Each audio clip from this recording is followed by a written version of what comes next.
আমি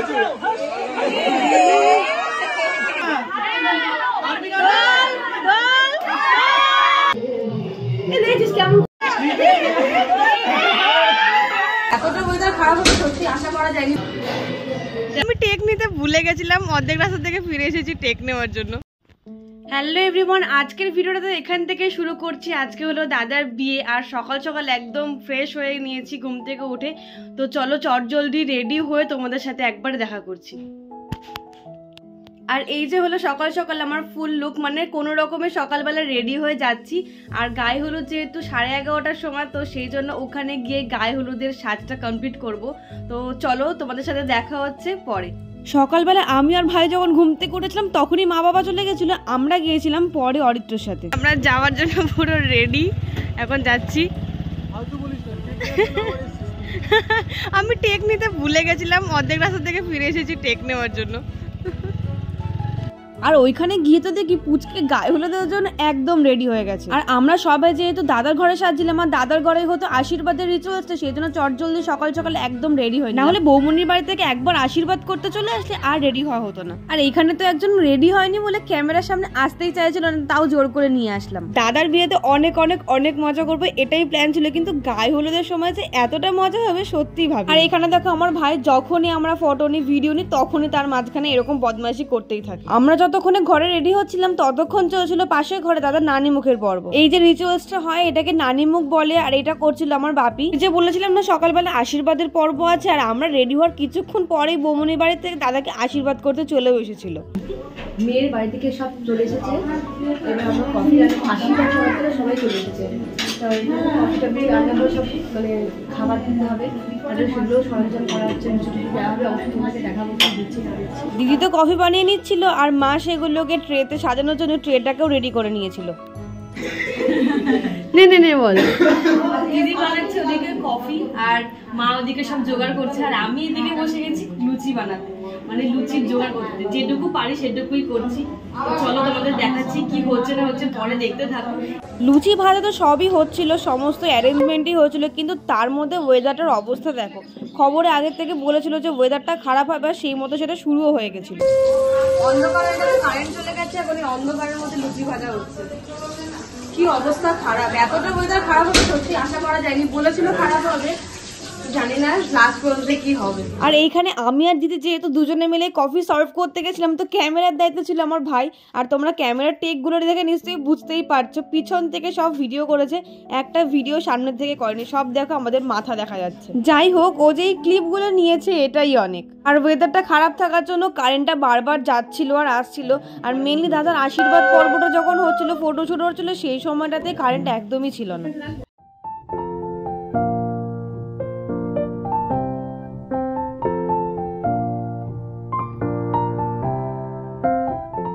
বৃষ্টি তো শুরু হয়ে গেছিল, আর বৃষ্টির জন্য দেখো এখানে কতটা জল জমে গেছে। আর এইখানে আমাদের দুজনকে কেমন লাগছে অবশ্যই জানিও। গায়ে হলুদের অনেকের তো অনেক রকম নিয়ম থাকে, কিন্তু আমাদের ফ্যামিলির নিয়ম হলো একজন দিদি বা বৌদি থাকেন যিনি এই নিয়মগুলো পালন করেন। এইখানে আমার ভাই হয়েছিল দাদার নিতবর। গায়ে হলুদের আরেকটা জিনিস অনেক ভালো লাগে যে সবাই একসাথে হলুদ পরে আসে, দেখতে বেশ অনেকটাই ভালো লাগে। 11:30 থেকে 12টার মধ্যে দাদার গায়ে হলুদ হওয়ার কথা ছিল, আর এখন প্রায় বেজে গেছে 1টা, মানে অর্ধেক সব কমপ্লিট হয়েছে, এখনো মানে হওয়া বাকি। কখন কি শেষ হবে, কখন রেডি হব আমরা কিছুই জানি না। রেডি হবো কখন গায়ে হলুদ মানে মাখ দেবো, আর নিজেরাও একটু মাখবো জানি না। স্নান করবো, রেডি হবো, আবার বিয়েতে যাবো, কখন কি করবো কোনো কিচ্ছুই জানি না। তো চলো দেখা হচ্ছে, দেখতে থাকো পর কি করছি সবই তোমাদের সাথে শেয়ার করছি।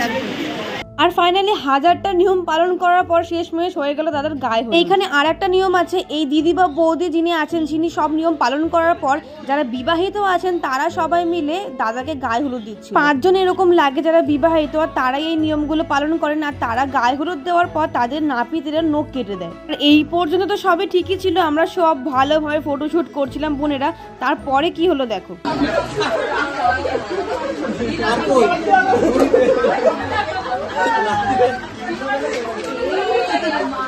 মাথায় হলুদ দিয়েছি। আমি যাবো দাঁড়া, হ্যাঁ দাঁড়া। চানটা কি করে দিবি তো? এটা অর্গানিক ব্যাপার আছে। তোমার বাড়ির লোককে হলুদই মাখাচ্ছে না কি?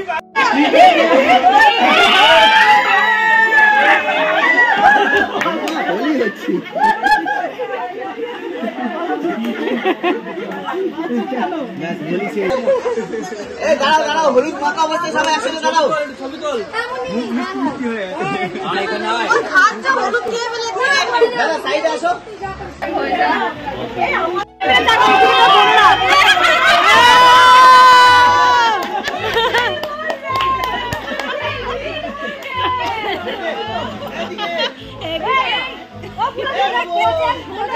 আর এরপর ছিল আমাদের বোনেদের পালা।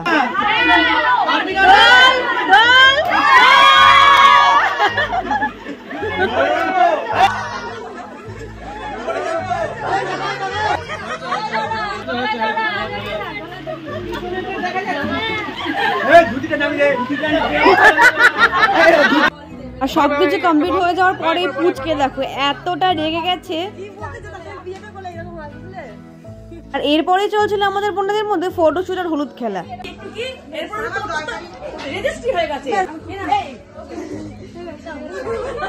তুই পালাচ্ছিস কেন? একে মাখাও, একে মাখাও। মুন্ডি, আরে আমি নেই।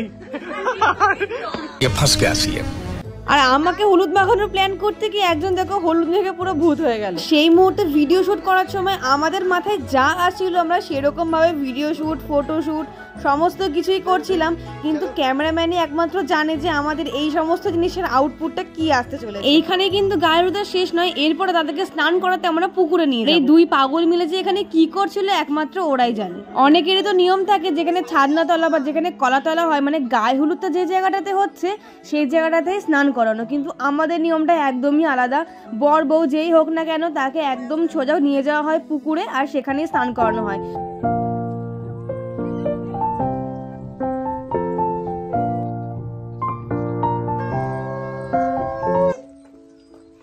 গায়ে হলুদ ফটো সেশন সবকিছু কমপ্লিট হয়ে গেছে।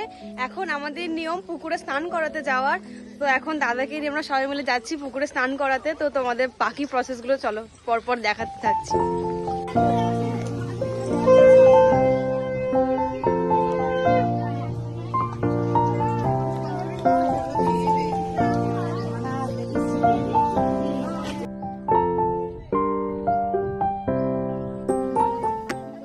আর এই যে হলো সেই পুকুর, মানে যাদের এরকম পুকুরে স্নান করানোর রিচুয়ালস আছে সবাই প্রায় এই পুকুরে এসে স্নানটা করে। আর এই পুকুরেতে আমাদের অনেক স্মৃতি আছে, মানে ছোটবেলায় যখন পুরোনো বাড়িতে আসতাম এখানে তো স্নান করতে আসবোই। আর এখানে চলছিল বরণ পর্ব, মানে এখানে এসে শুধু স্নান করানো তা না, তার আগেও আরো নিয়ম কানুনের শেষ নেই।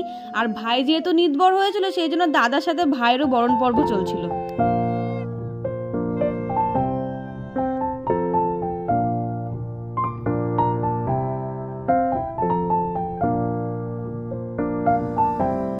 আর আমাদের ফ্যামিলির দাদারই প্রথম বিয়া, সেই জন্য আমি জানতে পারছিলাম যে আমাদের ফ্যামিলিতে কি কি নিয়ম আছে।